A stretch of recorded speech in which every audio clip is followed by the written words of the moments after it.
In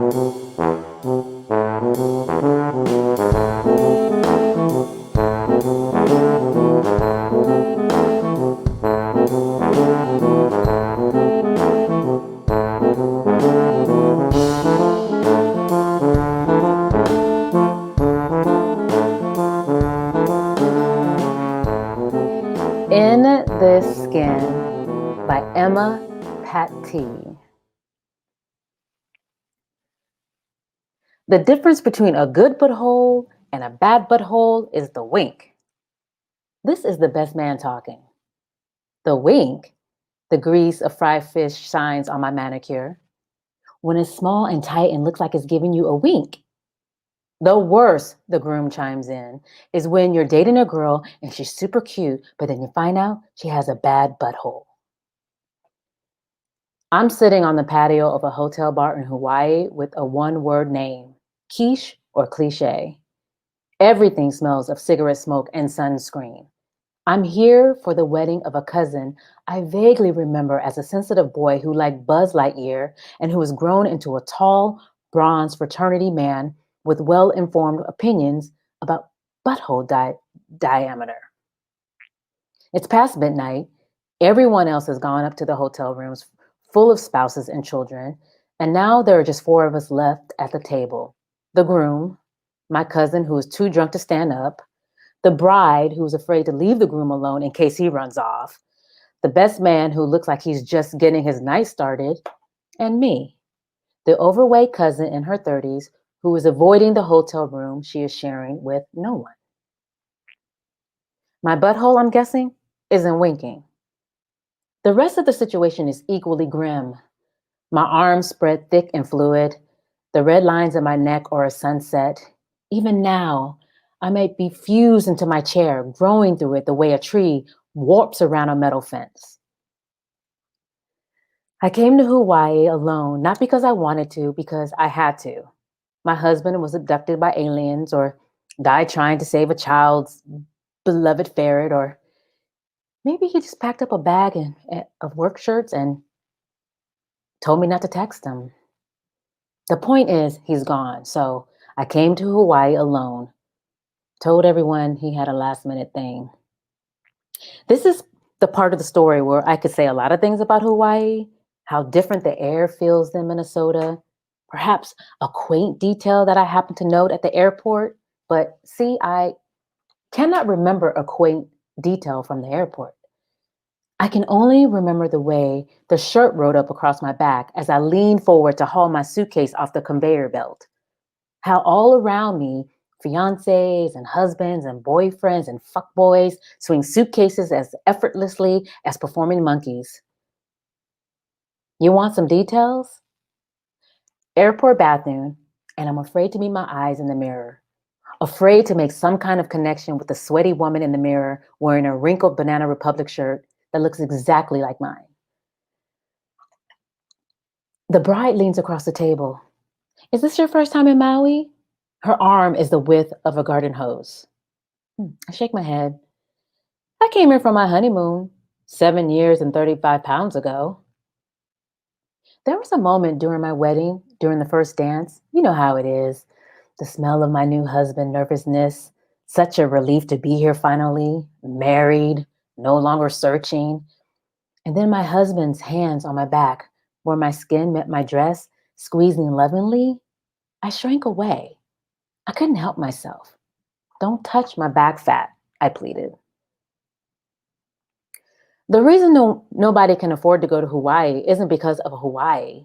It's because of all the shit you have to buy beforehand so you can feel skinny enough to be allowed to disembark. The cover ups, the bejeweled sandals, the self tanner and bronzer and skin brightener and coconut oil. Here's my internet search history from last week: how to lose 10 pounds quickly, best beach on Maui for sea turtles, where is the best poke in Lahaina, how many calories are in poke, do sea turtles bite?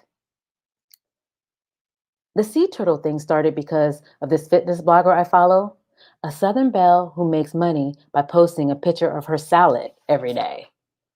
This Birmingham bitch, I love her. Can't help it. The day I left for Hawaii, She wore a peasant top with flare sleeves and $400 velvet flats, posing on her doorstep with a basket of tulips. And there I was, dirty IKEA couch, dark apartment, laptop balancing on the thighs, the size of carry-on bags. This is the kind of thing that used to drive my husband nuts. The hours I spend sliding my finger over other people's lives, other women's skin, pictures of their food. You know the shit is fake, right? He'd ask, looking down at my phone. That girl probably ate a Big Mac an hour before she made that nasty looking smoothie. On her Instagram post, she was stretched out underwater like a mermaid. And there, less than 5 feet from her, dainty pale hand, was a sea turtle. But of course, no luck for me on the turtle front. 7 hours I spent on the beach today. 7 hours stuffed into the kind of swimsuit that only moms wear. 7 hours letting the Hawaiian sun turn me into a lobster red internet meme. And nothing. No dark rounded head peeking above the waves. No beaky face scanning the shoreline. When the sun finally set, I threw in the towel and headed here to this bar, to this moment. Turtleless.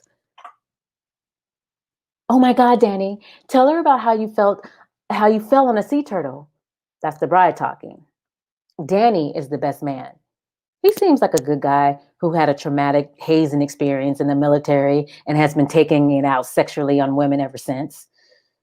He's already spent half the night talking about his 3 tours in Iraq and showing us pictures of his baby, a yellow Corvette he brought with the proceeds of the terrorists he killed. So, he starts and leans back in his chair. This is a man used to people leaning in to hear him. This is a man who talks in slow, emphatic strokes like he learned to speak by following the rhythms of his relentless hand jerking himself off. I lean in.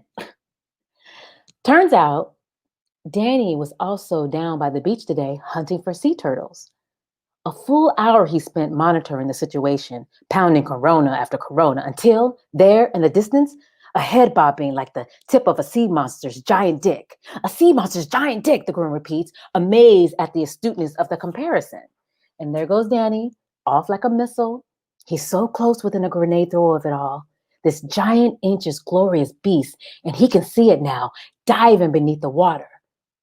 But what he doesn't see is the rock that the turtle is diving to nibble on. And just like that, bam, I'm falling face first onto this thing's back. He pulls up a sleeve off his shirt to show a bruise of his hairless bicep. No, tell her how big it was, says the groom. Danny stretches his arm out. It was a giant fucker. My husband was not like Danny. He did not speak in a way that expected other people that would listen. He would have spent this vacation reading about the plight of the Hawaiian snail, nursing the same beer for 3 hours.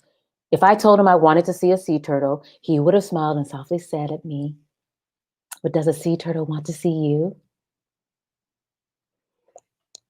The idea to go hunt a sea turtle is the groom's. But soon, Danny starts chanting, "Skinny dip, skinny dip."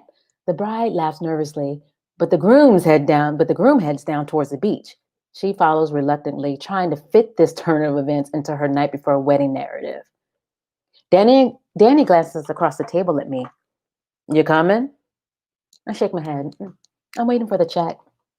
"Already paid it," he says. "You're drinking on me tonight."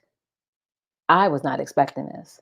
I was not thinking that I would have to explain why I do not want to get naked and go stand in wild, dark water with people I don't like and in firmer body skins than mine. He sees my hesitation and lurches forward until I can smell the exact vintage of this Corona. "Come on," he says. "Don't you want to catch a turtle?" "You can't catch them," I say, but he's already stumbled into the darkness. I follow him down the winding path to the water because I want to see a sea turtle. That's what I'm telling myself. The three of them are ghosts on the seashore, clothing in lumps like kelp on the sand, laughter like sea lions. The physical motion of removing clothes is easy, hands on dress, dress over head. But this doesn't accurately represent the mental gymnastics it takes to bear yourself. Like, what's the big deal? Nobody here is going to fuck you anyways. And you know what? Screw them. Screw their skinny limbs. Screw their perfect bodies. Followed up with, maybe you're not as fat as you think. And maybe they're not drunk enough to forget. I, I think I see one, yells the bride. Hang on, Danny shouts and tries to run gallantly through the waves, but ends up stumbling and dropping his corona. By the time he gets to the spot, she is pointing. There is something there. There is nothing there. Just flaccid water. We start searching the ocean with hands outstretched like nets. Danny is yelling out instructions. Stay in formation so he can't get away. In recent years, sea turtles in Hawaii have started to grow tumors on their faces. Where a smooth green forehead should be, instead, a rocky boulder sits. A pamphlet from the hotel lobby states that despite not being harmful, the growth can restrict the ability to perform basic functions such as breathing and maneuvering. I'm telling you this to say that maybe this is why my husband is gone, because I attached to his body and grew round and calcified until he could not perform his basic functions such as breathing and maneuvering. Maybe the turtles were asleep. Maybe they heard us coming and slipped away. I mean, maybe they're all extinct by now. The bride is complaining loudly about the fact that the groom is hammered and hasn't finished writing his vows. The groom is attempting to piece words into a sentence while simultaneously trying to stay upright in the waves. Danny is kicking at the water like he's trying to make contact with the turtle's startled face. I walk past them deeper in the ocean, and then I float on my back and stare up at the sky. Let the waves rock me from side to side. When I finally look around, Danny is the only one left. He's staring out at the milky darkness of the horizon. His chest is smooth as the underbelly of a sea marlin. When he turns, the muscles contract in ballet formation. Where'd they go, I ask. To get another drink, he says. He starts telling me about his last girlfriend who used his credit card to pay for the fake boobs and then started fucking her boss based on the newfound status the boobs gave her that he paid for on his goddamn AMX. And the whole time he's stuck in Kuwait, jacking off the pictures of her new tits. He can't even download the video she sent. That's how bad the Wi-Fi is here. That's how much they fucking care about their soldiers. And she doesn't even have the courtesy to wait until he's home to dump him. She just does it on Instagram, DM. Oof, that's tough, I say.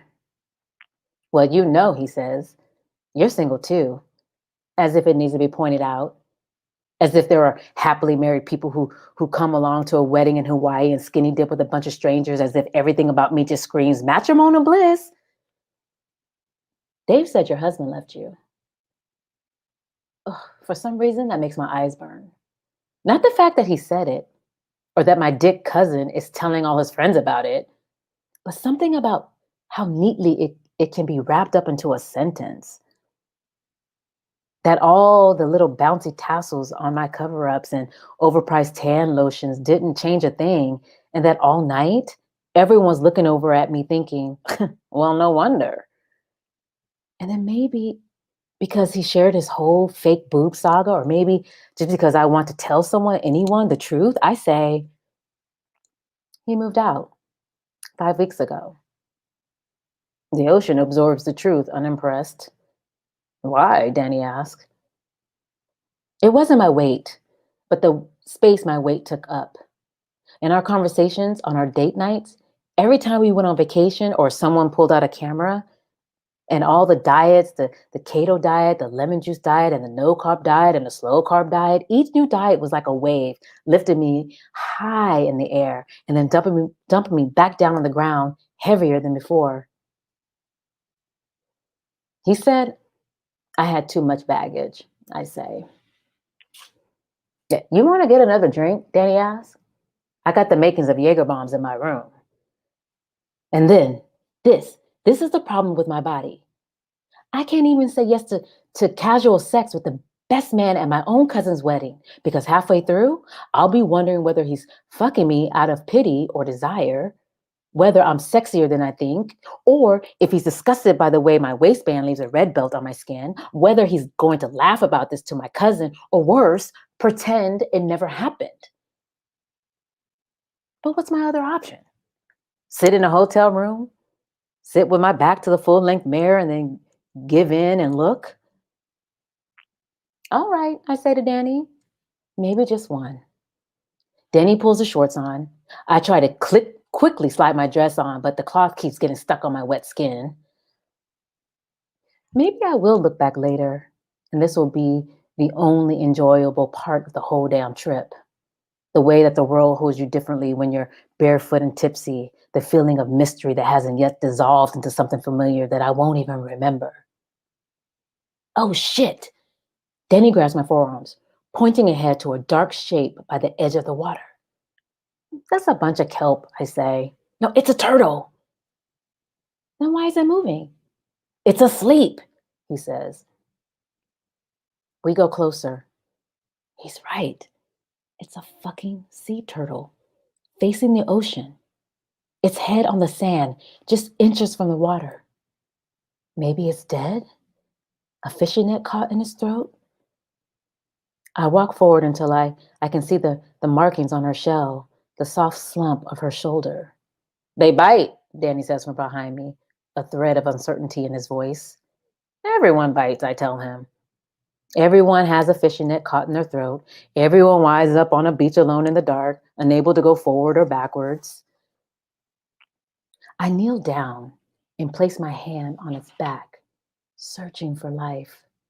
The scales of shell feels like the surface of a boulder. It's a big boy, Danny says, laughing a nervous laugh.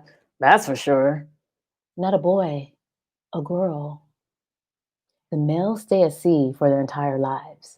Only the females come ashore, hauling their thick bodies over miles of beach to lay eggs and then make that slow, desperate crawl back to the ocean, past gawking tourists and plastic bags. What kind of effort does it take to move that much mass through wet sand? What kind of exhaustion causes you to give up so close to the water? I think she needs help, I say. Oh, fuck no, Danny says. I'm not touching that thing. They don't bite, I say. I Googled it. Maybe she's resting. Maybe she's playing dead. But she needs to get to the water. I slide my hands under her enormous belly, but I know I can't move her. Just help me, I say. And then, please. Danny edges over to the other side of the turtle, carefully, like he's scouting for landmines. On a count of three, I say, because that seems like what people say in the movies. We lift again and again. I can feel the tendons in my neck straining with the mammoth weight. We've barely shifted the turtle forward a quarter of an inch. Another 6 lifts. Danny shakes his arms out. I'm sobering up, he says, doubt in his voice, like he's seeing this moment and me for the first time. Just a few more minutes, I plead, panting. The thing is dead, Danny says. He stands up and wipes his hands on his shorts. My arms are shaking and my legs are burning from being crouched down, and I'm so tired. Tired of being so tired and so heavy. The sand is sucking at my ankles. This beach has been waiting for me for a long time. The night my husband left, he looked down at me, sitting on the couch, and said, I left the garage opener in the kitchen, which was just an excuse for me to stop him from leaving, since who gives a flying fuck about a garage opener at a time like this? And couldn't he have written that in an email? He stood there, waiting. I didn't say, I'm done with dieting. I didn't say, I'll get my shit together. I just nodded and stared at the TV where a charming British baker unfurled a long, buttery strand of croissant dough. My husband just stood there, holding his work shirt in a garbage bag, watching me watch TV. And then he left. Are you coming or what? Danny is looking down at me, pissed. I'm about to nod, about to stand up, but then I see a small movement in one flipper, just the tiniest flicker. Did I imagine it? Oh, she's so close. Go without me, I say to Danny, even though that breaks all the rules of who gets to fuck who. And weeks from now, if he posts a workout pic on his Instagram, I'll probably regret turning him down. Are you kidding me? Danny says, laughing and then not laughing. You're fucking crazy, he yells and kicks at the stand. He walks away without looking back. I lie down next to the turtle, lay my hand across her shell. From a distance, I hear Danny yell that I owe him for the bar tab. Then silence. We'll just lie here for a while, I whisper to her. Just rest for a bit, you and me. Above us, the clouds move across the sky.